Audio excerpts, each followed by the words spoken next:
সুর শিল্পী গোষ্ঠীর 50 বছর পূর্তি উপলক্ষে আয়োজিত আজকের অনুষ্ঠান মালার মধ্যে স্মৃতিচারণ সভা সম্মানিত সংগ্রামী সভাপতি গিরিসুর শিল্পী গোষ্ঠীর ও সভাপতি মঞ্চে উপবিষ্ট সম্মানিত অতিথিবৃন্দ এবং আজকের এই শুভ অনুষ্ঠানে আগত সম্মানিত সুধীবৃন্দ শিল্পীবৃন্দ সবাইকে আমি জানাই আন্তরিক শুভেচ্ছা ও অভিনন্দন। এবং যে বিষয়টা নিয়ে আমি আমার বক্তব্য শেষ করতে যাব, কারণ এখানে সময়ের সীমাবদ্ধতা আছে। গিরিসুরে আজকে 50 বছর পেরিয়ে 53 বছর চলছে। দীর্ঘ সময়ের পরিক্রমায় আমি শুরু থেকে আজ পর্যন্ত এই গিরিসুরের পথ পরিক্রমার সাথে আমি যুক্ত কোনো না কোনোভাবে। আমার এই পরিক্রমার মধ্য দিয়ে যে অভিজ্ঞতা রয়েছে তার মধ্যে যেটা সবচেয়ে আমি অনুভব করি, গভীরভাবে অনুভব করি, সেই বিষয়টার উপর আমি শুধু গিরিসুর শিল্পী গোষ্ঠীর বা গিরিসুর শিল্পী গোষ্ঠীর নেতৃত্বের প্রতি নয়, আমাদের আজকের এই সমাজে থেকে আগত যে সুধীমণ্ডলী আছেন, জ্ঞানী গুণীজন আছেন, সকলের দৃষ্টি আকর্ষণ করে আমি আমার স্মৃতিতে একটা দিক আজকে বলতে চাই। সেটা হচ্ছে যে সংস্কৃতি হলো এক কথায় একটা জনগোষ্ঠীর বা মানব গোষ্ঠীর সমগ্র জীবনধারাই হচ্ছে সংস্কৃতি। তার মধ্যে নৃত্য, গান, বাদ্য, ভাষা, সাহিত্য, গল্প, উপন্যাস ইত্যাদি ইত্যাদি, এই বিষয়গুলো ক্ষেত্রে যেমনি একটা নীতি আদর্শের প্রতিফলন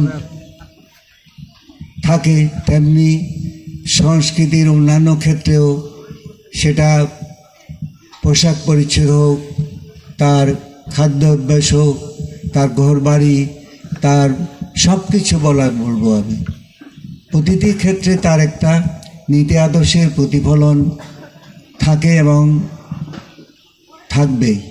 সেটা মানব সমাজেরই একটা বাস্তবতা।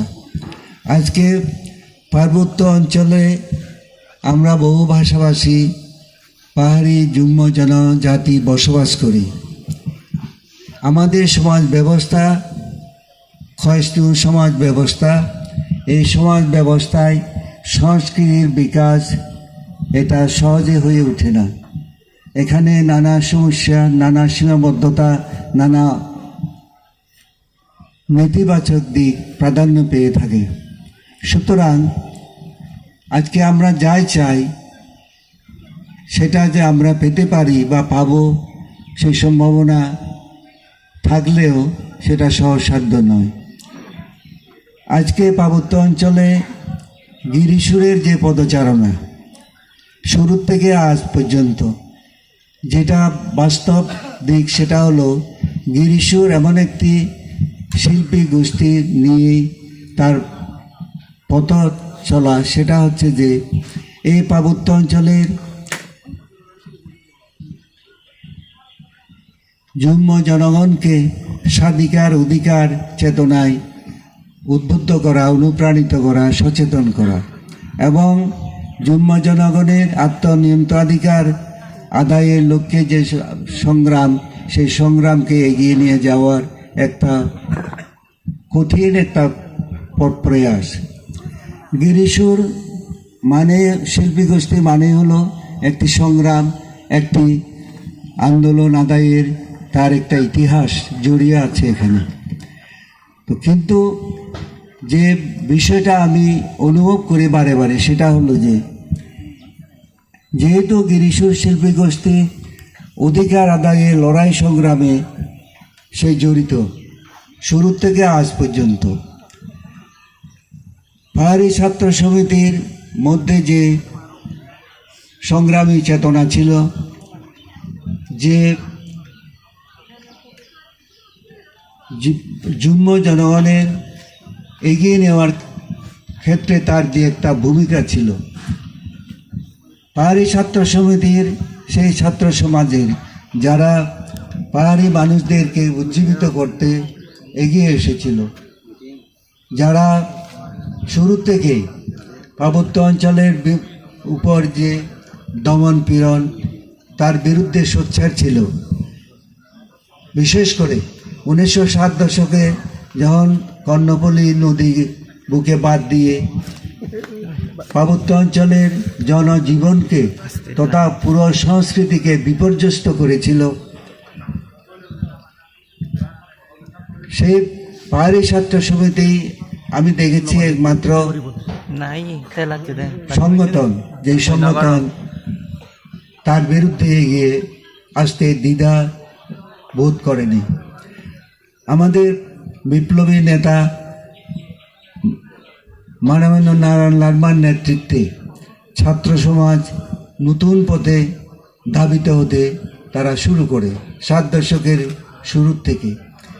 তখন থেকে পার্বত্য অঞ্চলের ছাত্র সমাজ তথা যুব সমাজের মধ্যে যে অধিকার আদায়ের যে প্রেরণা, যে চেতনা আমরা দেখেছিলাম, সেটাই পরবর্তীকালেও আমরা দেখেছি নৃত্য গীতের মধ্য দিয়ে, ভাষা সাহিত্যের মধ্য দিয়ে, কবিতার মধ্য দিয়ে তার বহিঃপ্রকাশটা আমরা দেখেছি সেই 72 সাল থেকে।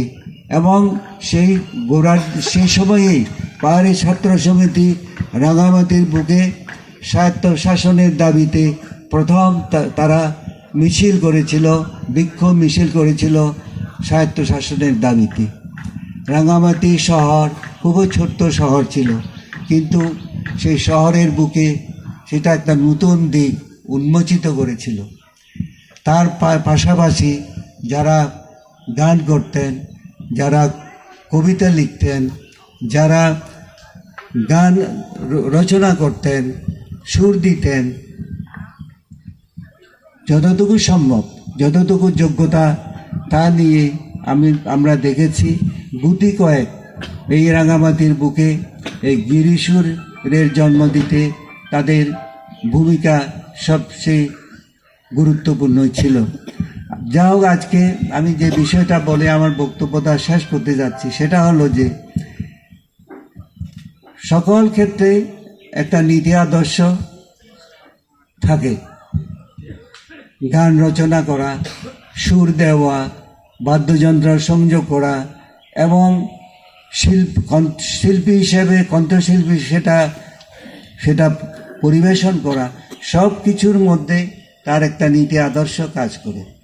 গিরিসুর যে গানগুলো গায়, যে নৃত্য পরিবেশন করে, যেভাবে কথা বলে এবং যে ভাষা, যে আচার আচরণে বলে, সেখানে একটা নীতি আদর্শ অবশ্যই থাকে।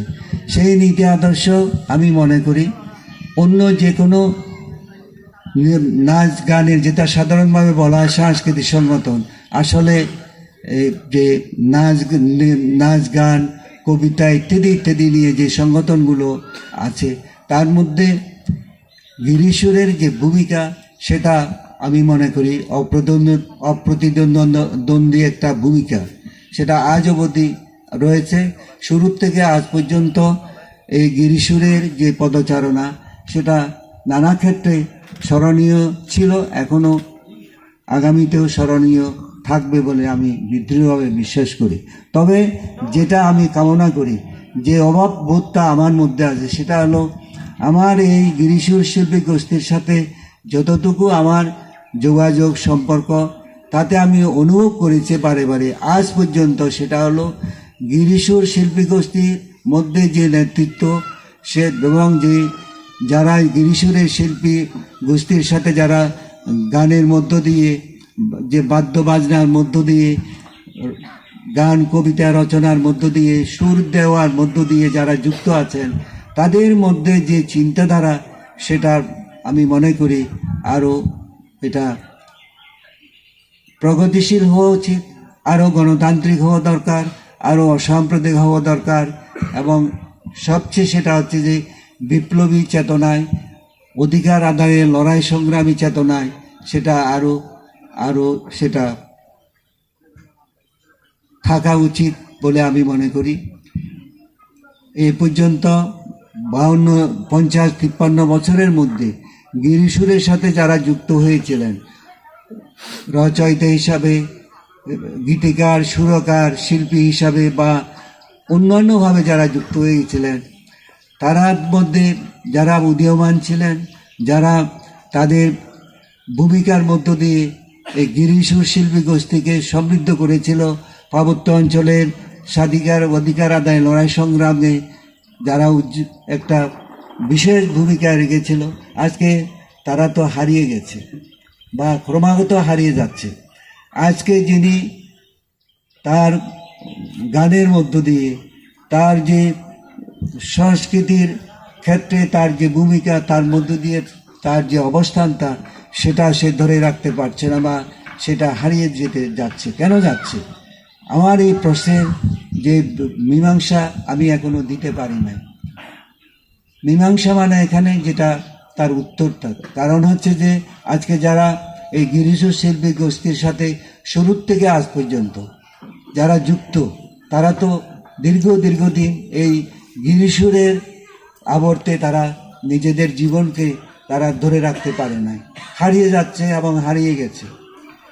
আজকে যে পাহাড়ি ছাত্র সমিতি পার্বত্য অঞ্চলের বুকে যুব সমাজকে সংগঠিত করে যে যুম্ব জনগণের মুক্তির আশায় যে আন্দোলন শুরু করে, সেই আন্দোলন সেটা এগিয়ে যেতে থাকলেও আজকে এমন একটা পর্যায়ে আমরা এসে গেছি, যে পর্যায়ে আবারও দাবি করে, শুরুতে পাহাড়ি ছাত্র সমিতি তথা যুব সমাজের মধ্যে যে বৈপ্লবিক চেতনা, সংগ্রামী মুক্তিগামী চেতনা ছিল, সেই চেতনা আরও বাস্তবতার নিরিখে আরও উজ্জীবিত হওয়া দরকার।